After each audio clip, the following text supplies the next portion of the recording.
My name's Elaine Mahabir. I've been the girls varsity coach at Midland High School. This is my 13th season.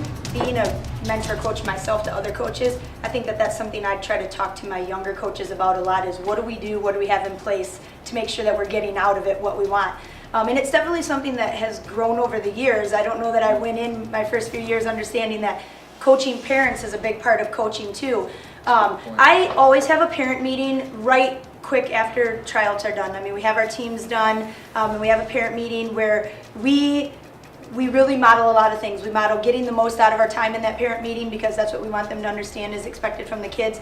I address some sticky situations that are already there. I just make it obvious at that meeting that I'm going to talk to you about things that we need to talk about. They're not all perfect situations, but we're going to talk about them. And at the same time, just modeling that communication to them. Like, I'm coming to you, I'm communicating my needs from you, my expectations from you. I also share with them my expectations of my players, with the players there, so it's all three of us, and then also modeling to them, and what I need back from you is that same amount of communications. Parents have a way of helping their kids be more successful than they know, but at the same time, they can really hold them back, and it is it's a fine line. I get that you're watching it through your kid. I get that you're watching your child and then the rest of the team.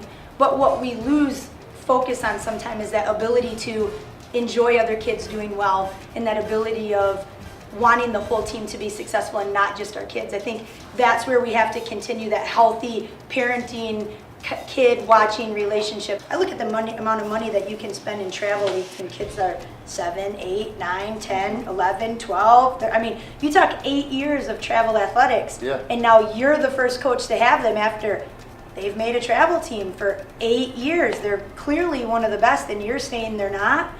I mean, you get to be that first person as the varsity coach who tries to put all of these little travel teams together on one team. I always say to them that we know, this is our family right here. When we're in the bus, when we're on the court, when we're in the timeout, when we're in the locker room, this is our family. These are the people who have sweat together, worked together. We're the ones who are on the same page. We know what we've put into it. We know what we want. We always go in with a goal. So we have to make sure that those are the people that we're focused on during that time. I need you to trust me in the sense that I'm doing everything I can for the better of your kid. I'm never going to coach a kid to play less than their ability. So if you trust me, and it's hard to trust somebody with your baby, I get that, but if you trust that I have your child's best interest at heart, I want what's best from them, but I also want what's best for all 12 of them, I always say all 13 of us, there's usually 12 of them and one of me, then in the end, I do think that's hard to argue with because it is hard to coach 12 or in some sports 50 or 70 kids and parents go, well, do they really care what's best for my kid? You have to trust. I mean, that's part of what we do when we put our kids out in the world is we trust. I hope this person has what's best for them in mind. I do think kids struggle when they're hearing one thing that they want from a coach. They're going home and they're getting something else from their parents. And I always say to them, you have to please me. I'm the one that puts you on the floor.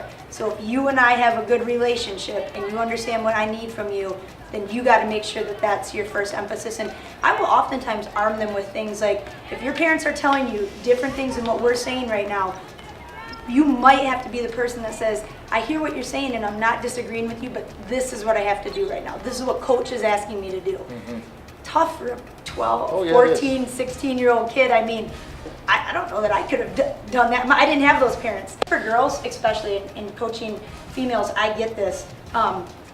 If they don't like their teammates and they don't trust their teammates, or and to some extent, I think a lot of it with a coach too, it's hard for girls to meet optimum ability of performance. I really think it is different for girls and boys. I don't know that for sure, but I've seen boys who don't really like each other get in and play 5-on-5 basketball, and you can see, wow, kind of getting after it. If you take 10 girls and there's a core of a couple of them that don't really like each other and it's kind of not a lot of respect there, and you put them in a gym, I don't know that you get the same level of performance because I think sometimes they can't get past that I don't really trust you mentality. I work in a high school. I want to see kids be successful. I want to see kids walk out of here and be prepared for life. And we always talk about, well, the real world.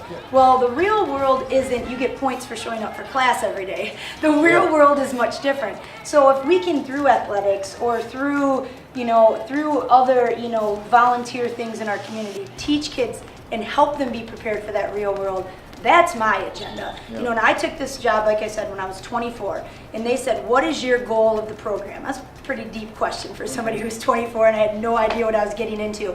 But I very specifically remember saying to my principal, I can guarantee you two things that when I'm done with this program will be better. And when I came in, it was pretty shambled when I walked in. I said, one, the girls will have a better understanding of the game of basketball when they came in. And two, they will be strong, confident females that can walk into a room with their shoulders back and their head up and be able to handle situations that are given to them. And I feel that the second is just as important as my first. 1, 2, 3.